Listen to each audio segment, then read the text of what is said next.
Deep underground, there is this 40-year-old teenager who really likes blood. Mohg likes it so much that he is the lord of it. He even has a DeviantArt account, so naturally he has also kidnapped someone and stuffed them into a giant weird egg cocoon thing. On the other hand, he also has a servant who just sucks, man. This guy is so annoying. All he does is call you lambkin and call you a loser. Needless to say, there appears to be some kind of deal here. So in this video, join me as I hope to discover what the deal is. There are two ways to reach Mohg and his mansion. The first way is to seek employment with the guy that called you maidenless. As you play the game, he will eventually move to a church in Liurnia, where he will set up an assassination agency. Basically, Varre is a small business owner and Volcano Manor is full of corporate suits. After you do most of his quest, he will give you an item that instantly teleports you to Mohg's crib. The other way to reach Mohg is basically the scenic route. You have to get very close to the end of the game. The lift that you use to access the mountaintops of the giants actually has a secret. Not only can it go up, it can also go down. To access this revolution in elevator technology, you first need to go to the village of the Albinaurics, where you talk to a dying old guy and promise to fulfill his dying wish. Of course, this is a lie. We just want to use the elevator, mate. Now that we have earned his complete trust, he will give us part of the key and then die instantly.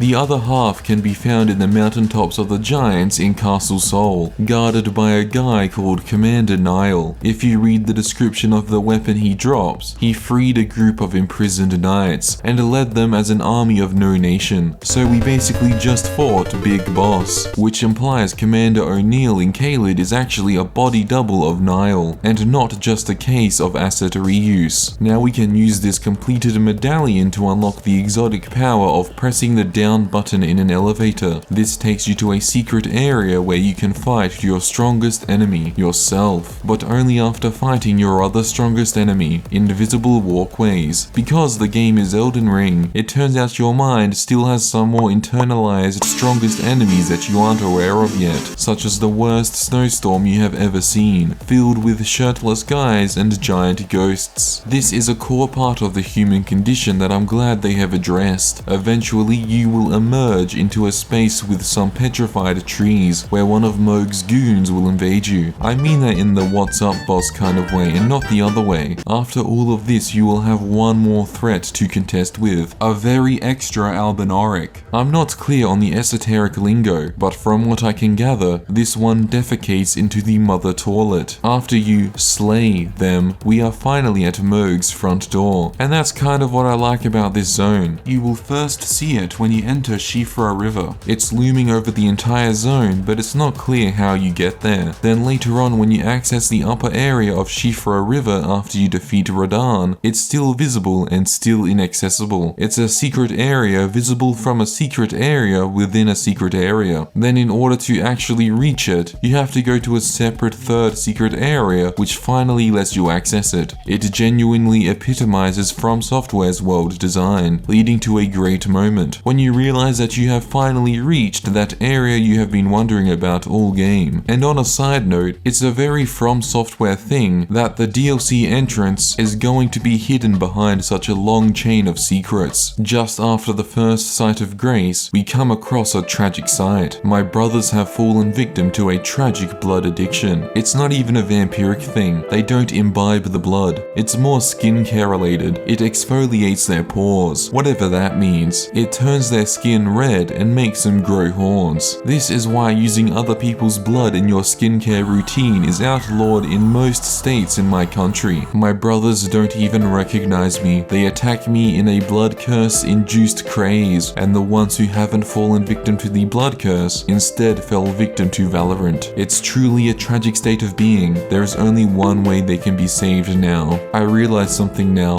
That brother of mine who was so extra was actually trying to save me from entering the portal and being exposed to this misery. They were truly mother. This zone is pretty much a massive pool of blood, which is very disgusting, and definitely an infection vector for diseases. And nothing shows this more than the ultimate pigeon weapons. This game has a lot of pigeons, big pigeons, small pigeons, scary pigeons, and even dog pigeons, but none of them are this rancid. They have a lot of health because they have abandoned the traditional pigeon code of justice. That might sound weird to you, but it's something that exists in real life. Over the many times in my life that I have conversed with pigeons, they have repeatedly told me about their code of justice. Basically, they have sworn to eat anything but the flesh and blood of another pigeon. These pigeons have broken that vow, and through this perversion, obtained limitless power. This might sound terrible, but it's great for us, because we can use them as a rune farm. While wandering through these putrid pools, you can get invaded by nameless white masks. Instantly you are going to think, oh, it's that theater kid from earlier who probably watched too many horror musicals. However, they are actually different people. The fact that they use different weapons spells this out for us. They are all war surgeons. If you look at the description of their armor, it tells us that Mohg kidnapped them, and the only one able to tame the accursed blood was Varre. Because they were war surgeons, they would have encountered a lot of blood, so it makes sense that some of this blood could have had Mohg's blood curse in it, which repeated exposure to would result in them also falling under its curse. The description also states that they were effectively mercy killers, meaning most of their cases had low chances of survival. So it's not like Mohg just went around grabbing random doctors. He slowly wore down those who had seen the worst that humanity had to offer until they came to him. This interpretation implies that Varre wasn't manipulated and instead chose to follow Mohg of his own will, which means he wasn't a doctor because he wanted to help people, but because he was really into the mercy killing part. Towards the end of this blood lake, you can discover that some of my brothers have removed their shirts. The reasoning behind this is quite simple. The giant skeleton spirits really like overweight goblin people with terrible posture, and as a result, goblin people can summon them, which explains why they attacked me in the snowfield earlier. At this point, we can finally approach the Mohgwyn Dynasty Mausoleum. You get a look at some kind of shambling blood zombies, and once you walk past them, you immediately enter a post-9/11 video game. They explode into a blood fart that causes bleed damage. However, you don't know which ones actually will, so it creates a sense of paranoia within you. This is survival horror. There is also this giant blood blob that can behave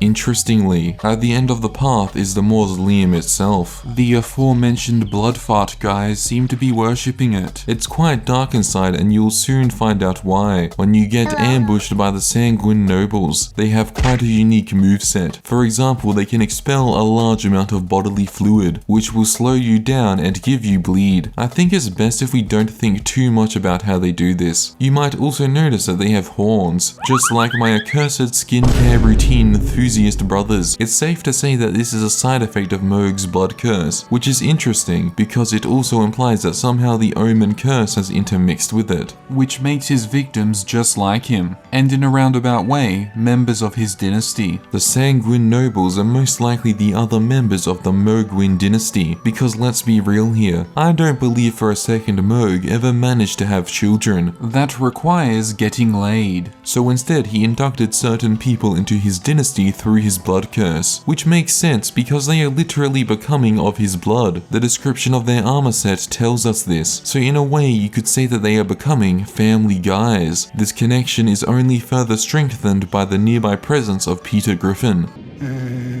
There is also just a large group of guys hanging out in here. If you go near them, it triggers their AI and they all follow you. You can't shake them. It's because before the game took place, our character was actually a K-pop musician. This explains their advanced dancing skills. However, after a scandal involving a boyfriend reveal at a funeral, our management banished us to the lands between and inflicted an undying blood curse on our stands. However, like their blood curse, their loyalty is undying dying, and they still remember us. This is the true prepare to cry. Now, after that ordeal, we are finally clear to face Mohg. But there is something a lot of players might miss here. It involves Varre, and it only happens if you complete his questline. You can begin his questline by going to the Rose Church in Liurnia. This location itself is interesting. You'll notice that it's inhabited by a Sanguine noble, these disgusting blood blobs, and blood roses. The description of the roses spell out the link between this church and Mohg, particularly beloved by those who serve the Lord of Blood. Glory to his inevitable reign. If you look nearby, you can find a group of Albinaurics staring at the church. This small bit of environmental storytelling explains the presence of my brothers amongst Mohg's followers. Albinaurics were created by Raya Lucaria, which is why they inhabit Liurnia. By having this church-based community outreach program in Liurnia, Mohg can recruit my brothers under the deception of providing them with various faith-based skincare services, and funnel them from Liurnia to his domain, where they wait in fear until they are converted into his loyal followers. It's quite tragic. They just wanted to be moisturized, but instead were transported miles underground and enslaved by an ancient blood curse. This is something I'm sure people with dry skin can relate to. Varre can be found at the front of the church. You claimed a great room and had your audience with the two fingers at the round table home. What was your impression? Because he looks like a blood-stained inhuman figure off a metal album cover. I chose a response that was skeptical of the institution. Aha! Your intuition serves you well. Naturally, he gives us a finger, as if he's a cat and we're the owner. In order to progress his quest, you need to invade another player 3 times. You don't actually need to win. It's okay if you are terrible. Alternatively, they added an NPC invasion as part of an update. You have to go to the Writhe Blood ruins in the Altus Plateau. What's interesting is that this place heavily features the hallmarks of Mohg's followers, such as the blood blobs and dog pigeons inflicted with his blood curse. The boss is even a Sanguine noble.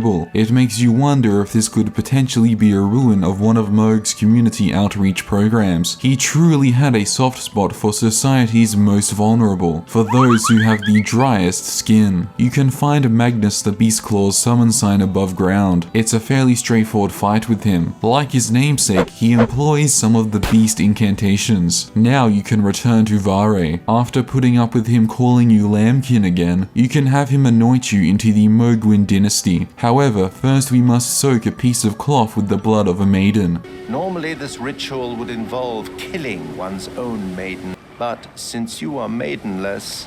Thanks, Varre. As if I needed another reminder. You can actually get this blood in multiple ways, such as from an NPC, but the easiest way is to go through the 4 belfries and return to the start of the game, where you can take the blood of the dead maiden in the chapel. This character is very interesting. We don't know much about them at all. They could potentially have been our maiden, but there is no way to know for certain. However, if we think about why someone would kill her, everything becomes clear. Maybe it could have been one of the demigods trying to prevent a future Tarnished from becoming Elden Lord. But that doesn't make sense, because it's not like every Tarnished would be strong enough to threaten them. Alternatively, maybe it could have been Anastasia, an invader who disguises themselves as a maiden in order to hunt Tarnished. But in that case, why would she have spared us? No, it can only be one person. Think about the one person throughout the entire game who has constantly commented on our lack of maiden. Varre, this absolute clown. He killed our maiden for the sole purpose of bullying us. How else does he immediately know we are maidenless? Unfortunately for you, however, you are maidenless. Of course, it does work nicely for him outside of that, because without our maiden, we don't really have any ties to the 2 fingers, which makes it easier for him to recruit us to the Mohgwyn Dynasty. Another connection that further strengthens this theory is that his weapon is a razor-sharp bouquet of roses, which draws parallels between the London monster, who allegedly attacked women with flowers that had a spike hidden within them. Of course, there is also the fact that he literally asked us to collect the blood of a maiden. Armed with this knowledge, we are going to continue doing exactly what he says. Okay, I know that sounds like a terrible idea, but the Mohgwyn Dynasty has a good insurance planned and plenty of vacation days. After this, we just need to indulge him once more. Now, give me your finger.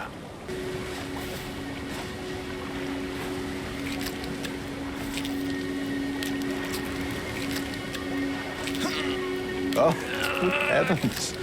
Clench your teeth or something. Now our finger lets us invade other players whenever we want. This is because Mohg's blood curse is inside of us. Mohg is literally inside of us. Yeah, I know how that sounds. We also have been given a medallion that teleports us right outside of Mohg's mausoleum. Now if we go to the end of the mausoleum, we can find a summon sign on the ground. It's finally time to find out who is truly maidenless. He chucks a tantrum because we betrayed him after he betrayed us, and then throws in one more lambkin. What is this guy's problem? Once you defeat him, it's not over. You actually get to gloat over him as he slowly realizes his god has abandoned him.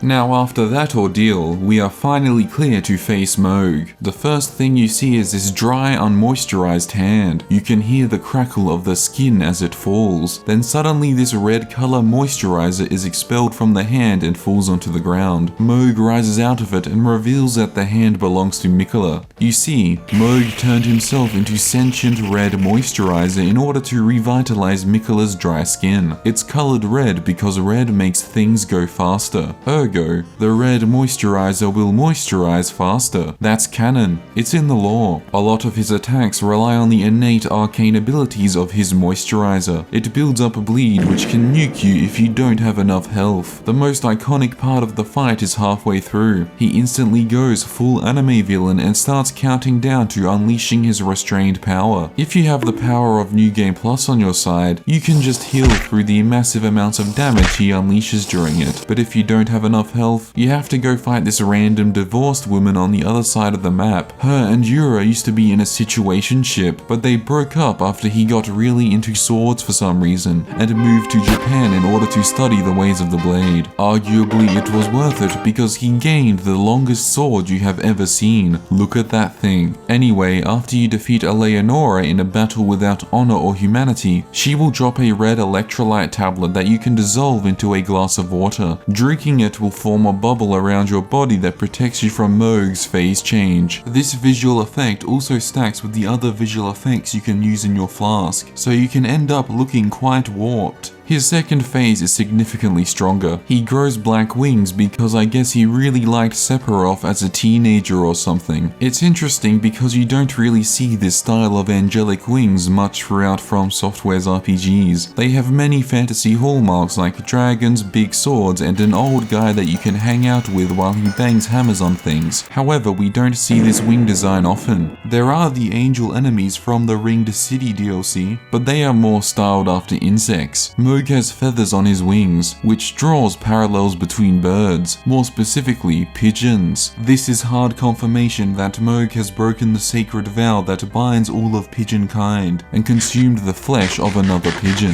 Now I know he doesn't look like a pigeon, but aren't all creatures under the sun just different variations of pigeons? Aren't humans just pigeons without the ability to fly? Or just pigeons without the ability to iteratively intuit the correct solution to the Monty Hall problem? Once you defeat him, you are just left alone in the deafening silence of Mohg's mausoleum. It's just you and the giant weird egg thing. It really hammers home how pathetic Mohg is. The arena you fight him in is filled with the gravestones of his dynasty. He failed to become Miquella's Elden Lord and failed to beat us while surrounded by the failures of his entire dynasty. You might even feel a little bad for him, but you shouldn't because he really sucks. We know he kidnapped a bunch of random surgeons through the power of his blood curse. We know he kidnapped a bunch of my brothers through the power of blood curse based moisturizer, but he also kidnapped Miquella through the power of just kind of walking into his house and walking out with him. This is the same Miquella that at the time was permanently cursed with the frail form of a child. The only reason Mohg was even able to do this was because Millennia was too busy completely nuking Caelid because Radahn was better at PvP. And to make it worse, Mohg did this to become Miquella's Elden Lord, effectively marrying him. Yeah, Mohg is disgusting, but he failed long before we arrived because Miquella just kind of mentally escaped to the land of downloadable content and left behind this husk inside of the weird egg thing, which was slowly transforming into something else. I know what you are thinking. It's an egg, so Miquella was going to turn turn into some kind of ultimate pigeon weapon. Wrong. I have no idea why you would think that. It's obviously a cocoon. His body is actually fully modeled inside of it, and we can see that he was on his way to becoming a much taller and stronger being. So effectively, Miquella was egg maxing in order to become a cracked Giga yolk. As they say, life's an egg, crack to win, whatever that means. It's also worth mentioning that this model is the same as Morgoth's withered form, that you can find lying on the ground after you beat him. So it turns out they somehow managed to smuggle in yet another clone of Morgoth into the game. Or alternatively, maybe in the lands between, people with dry skin all look the same. Just another one of Elden Ring's endless mysteries. Mohg and Morgoth were both persecuted because they had the Omen curse. They were locked up and hidden away. Most don't even know that Morgoth is the current ruler of Leyndell, because he hides behind the piss ghost of Godfrey. Mohg even has an illusion of himself hidden down in the sewer jail, most likely left there so nobody suspects that he has escaped. Because they were imprisoned, there needed to be some way to bind their power so they couldn't escape. They used special shackles for this purpose. You can buy Morgoths from patches or find Mohgs in the sewer jail. Once you have them, you can use them during their respective boss fights to briefly immobilize them and get in a few free hits. Let's just think about this for a moment. Mohg and Morgoth were both cursed as children and locked away from the world. For their entire lives, they were absolutely the victims in this situation. And now here we come, using the very shackles they wore for the majority of their tortured childhood as a weapon. What did Miyazaki mean by this? Are we the baddies? The past of Mohg and Morgoth contextualizes their current actions. They were both the abandoned, cursed children of Godfrey and Marika, and during the game they attempt to carve out their birthright that they were denied. Morgoth through Leyndell, and Mohg through being a skincare salesman. This is all they have, and we come at them with the very same shackles of their past, to bind them and destroy them. They will never escape the misery of their childhood. The entrance to the DLC being here adds to this tragedy. In the future, whenever someone wants to access the DLC, they will have to bring Mohg's ambitions to heel. His failure will be inexorably bound to every future playthrough of the DLC. It's a truly tragic fate. But after what he did to my brothers, it's only fair. On the topic of the DLC, it makes me wonder if we could see more of Miquella's form that is inside the cocoon. Judging by the pre-release material, he'll probably look like his original form if he appears as an NPC, but if there were to be a boss fight against him, it could be against the final form of this now withered husk. So in conclusion, was there a deal here? I feel like there was some kind of deal.